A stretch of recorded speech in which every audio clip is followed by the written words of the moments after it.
ورحمۃ اللہ وبرکاتہ۔ ناظرین، امید ہے کہ آپ خیر و عافیت سے ہوں گے۔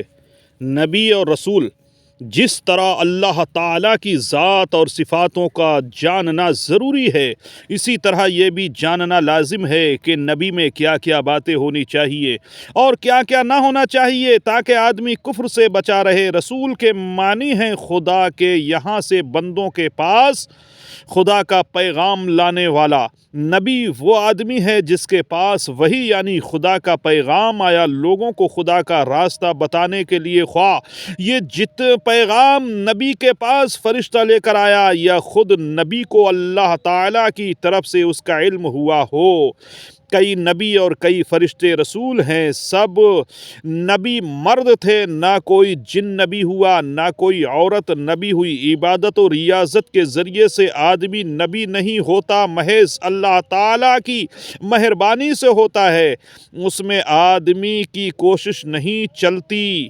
البتہ نبی اللہ تعالیٰ اسی کو بناتا ہے جس کو اس لائق پیدا کرتا ہے، جو نبی ہونے سے پہلے ہی تمام بری باتوں سے دور رہتا ہے اور اچھی باتوں سے سنور چکتا ہے۔ نبی میں کوئی ایسی بات نہیں ہوتی جس سے لوگ نفرت کرتے ہوں۔ نبی کا چال چلن، شکل و صورت، حسب و نسب، طور طریقہ، بات چیت سب اچھے اور بے عیب ہوتے ہیں۔ نبی کی عقل کامل ہوتی ہے۔ نبی سب آدمیوں سے زیادہ عقل مند ہوتے ہیں۔ بڑے سے بڑے حکیم فلسفی کی عقل نبی کی عقل کے 1,00,000ویں حصے تک بھی نہیں پہنچتی۔ جو یہ مانے کہ کوئی شخص اپنی کوشش سے نبی ہو سکتا ہے وہ کافر ہے، اور جو یہ سمجھے کہ نبی کی نبوت چھینی جا سکتی ہے وہ بھی کافر ہے۔ نبی اور فرشتہ معصوم ہوتے ہیں، یعنی کوئی گناہ ان سے نہیں ہو سکتا۔ نبی اور فرشتہ کے علاوہ کسی امام اور ولی کو معصوم ماننا گمراہی و بد مذہبی ہے۔ اگرچہ اماموں اور بڑے بڑے ولیوں سے بھی گناہ نہیں ہوتا، لیکن کبھی کوئی گناہ ہو جائے تو شرعاً محال بھی نہیں۔